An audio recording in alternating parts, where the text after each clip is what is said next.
الله الرحمن الرحیم. د الله د ذکر د دې ډیر فضیلت هغه راغلی دی. د حدیث مبارکو نوم دا فضیلت هغه معلومیږي، دارنګه د قران کریم نوم دا فضیلت معلومیږي. الله تعالی قران کریم کې فرمایي فذكروني اذكركم. تاسو ما یاد کې زه به تاسو یاد کوم. تاسو ما یاد کې، تاسو ما ته आवाज کوي، تاسو زما ذکر کوي، تاسو زما پاکي بیانوي. په تاسو باندې کله تکلیف راغی، په تاسو باندې کله مشکل وخت راغی، هغه مشکل وخت هغه به د نزا خوا کوم، هغه تکلیف هغه به در نزا خوا کوم. په تاسو باندې بیماری رااله، د هغه بیماری په وخت کې به زه تاسو مددګار یم، دغه بیماری به در نزا خوا کوم.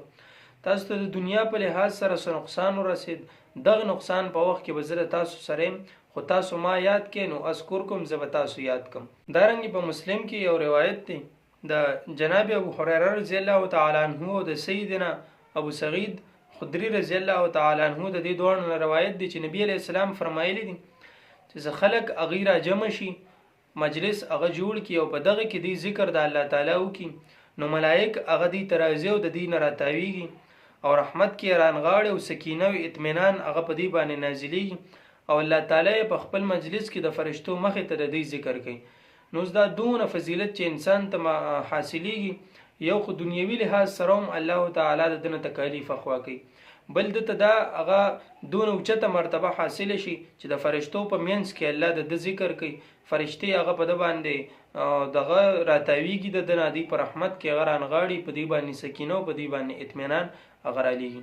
د دې د وجې نه د ذکر د دې خاص اهتمام کول پکار دي او دا ذکر کول هغه په هغه طریقې سره، په کومه طریقې سره چې د نبی علی السلام نه ثابت دي. دا څنګه چې د ځان یو طریقه غیله جوړ شي او خلک هغه په جمعتونو کې راجم شي او په چغو چغو باندې وي، او دارنګ چې کومه مختلفه طریقې هغه د بدعاتو په شکل کې راوتی دي چې د نبی علی السلام نه دي ثابت او هغه کیږي، نو دا نه دي کول پکار. کوم چې مسنون طریقه ده په هغه طریقې سره کول پکار دي.